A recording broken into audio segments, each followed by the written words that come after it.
what is verb? Verb is the most important part in parts of speech. Parts of speech का सबसे important part है verb. Verb के बिना कोई sentence नहीं बन सकता।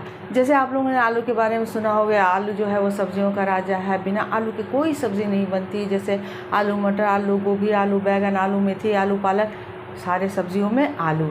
तो उसी तरह से वर्ब भी इम्पॉर्टेंट है कि पूरे पार्ट्स ऑफ स्पीच में सिर्फ वर्ब ही का ऐसा पार्ट्स ऑफ स्पीच है जिसके बिना सेंटेंस कभी नहीं बन सकता। लेकिन ख़ुद वो इतना स्ट्रॉन्ग है कि अपने दम पर वो अकेला सेंटेंस बना सकता है।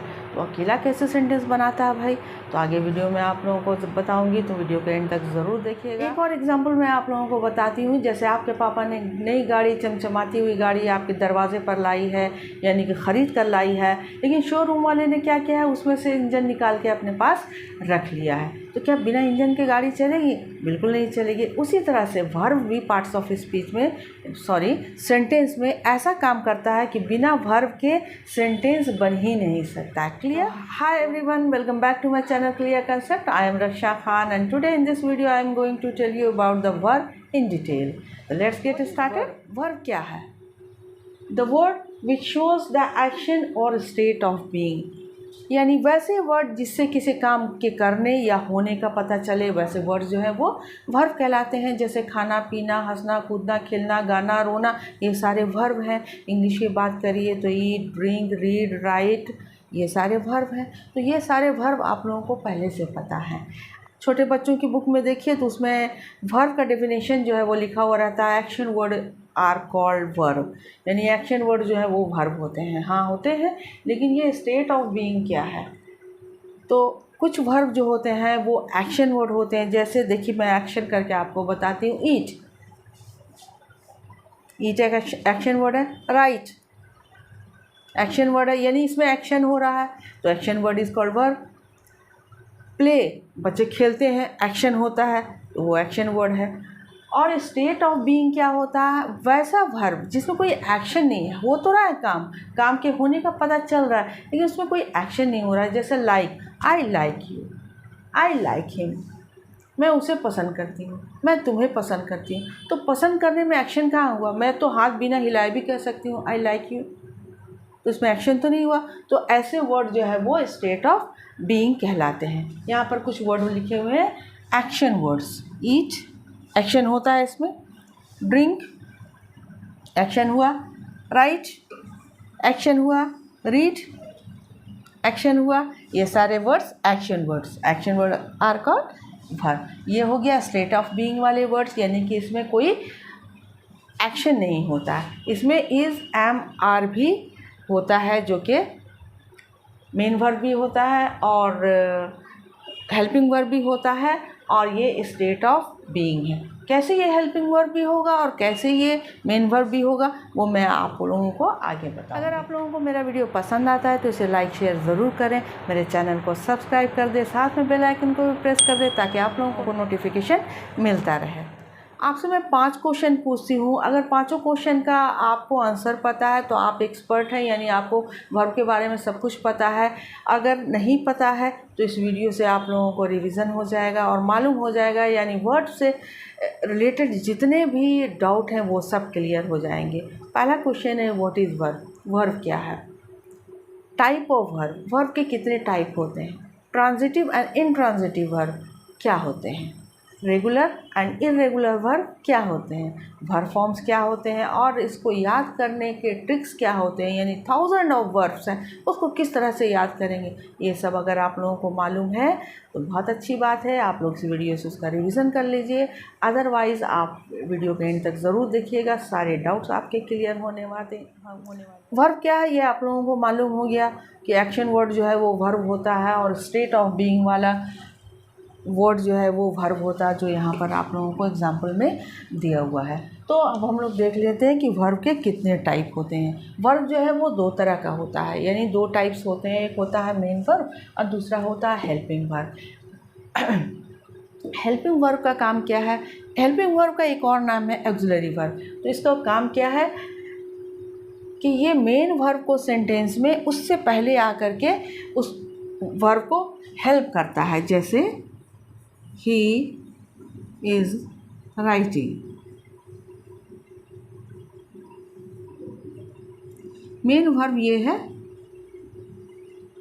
और ये है हेल्पिंग वर्ब, इसलिए इसका नाम हेल्पिंग वर्ब है कि ये सेंटेंस में मेन वर्ब को मदद कर रहा है सेंटेंस बनाने में। तो सारे जितने भी हेल्पिंग वर्ब हैं सबका यही काम है कि वो सेंटेंस में आने वाले मेन वर्ब को हेल्प करता है, मदद करता है सेंटेंस को पूरा करने में, उसके मीनिंग को पूरा करने में। क्लियर? ये सब बाद में देखेंगे। मेन वर्ब क्या होता है? मेन वर्ब यानी कि एक ख़ास वर्ब, यानी कि वो खुद काम करता है, उसको किसी हेल्पिंग वर्ब की ज़रूरत नहीं पड़ती है। मेन वर्ब दो तरह का होता है, एक ट्रांजिटिव वर्ब और दूसरा इंट्रांजिटिव वर्ब। तो ट्रांजिटिव और इंट्रांजिटिव को आप लोग क्लियर कर लीजिए, बहुत ध्यान से देखिए। इस सेंटेंस को देखिए, दे सॉ एन एलिफेंट, यानी कि ये जो वर्ब है सॉ, इसको ज़रूरत है एक ऑब्जेक्ट की। ऑब्जेक्ट देखिए यहाँ से समझ लीजिए, किसी भी सेंटेंस को बनाने के लिए कौन सा हमारा फॉर्मेट होता है?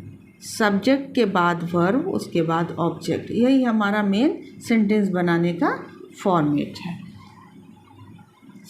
इसके बिना भी सेंटेंस होता है, इसके साथ भी सेंटेंस होता है। तो जब वर्ब को इसकी ज़रूरत पड़ेगी, जैसे यहाँ पर दे सॉ एन एलिफेंट, तब यहाँ पर ये ट्रांजिटिव वर्ब होगा। अगर जैसे ये यहाँ पर ऑब्जेक्ट ना डालो तो ये सेंटेंस जो है वो इनकम्प्लीट है। कैसे? दे सॉ, उसने देखा। देखा तो क्या देखा? तो उसका आपको जवाब यहाँ पर लिखना होगा। एलिफेंट देखा, हाथी देखा, गधा देखा, घोड़ा देखा, कुछ तो देखा होगा। तो यहाँ पर ऑब्जेक्ट की ज़रूरत जिसको पड़ेगी, डायरेक्ट ऑब्जेक्ट की ज़रूरत पड़ेगी वर्ब को, तब ये हो जाएगा ट्रांजिटिव वर्ब। जैसे यहाँ पर he killed a snake, he killed, उसने मारा। क्या मारा? कुछ तो मारा होगा, चूहा मारा, सांप मारा, बिल्ली मारा, टाइगर मारा। तो ये जो है वो जिसको मारा उसने, वो हो गया object. He killed a snake, उसने एक सांप मारा। यानी कि जिसको ज़रूरत होती है, जिस वर्ब को ज़रूरत होती है ऑब्जेक्ट की, वो होता है ट्रांजिटिव वर्ब। और जिस वर्ब को ऑब्जेक्ट की ज़रूरत नहीं होती है, बिना ऑब्जेक्ट के वो कंप्लीट सेंटेंस है, वो होता है इंट्रांजिटिव वर्ब। जैसे शी वेंट, वो चली गई, यहाँ पर आगे ऑब्जेक्ट की ज़रूरत नहीं है। दे हैव अराइव्ड, वे आ गए या वे पहुँच गए, कोई ज़रूरत नहीं यहाँ पर, बिना ऑब्जेक्ट के ये अपने आप में सेंटेंस कंप्लीट हो। तो क्लियर हो गया कि ट्रांजिटिव वर्ब और इंट्रांजिटिव वर्ब क्या होता है।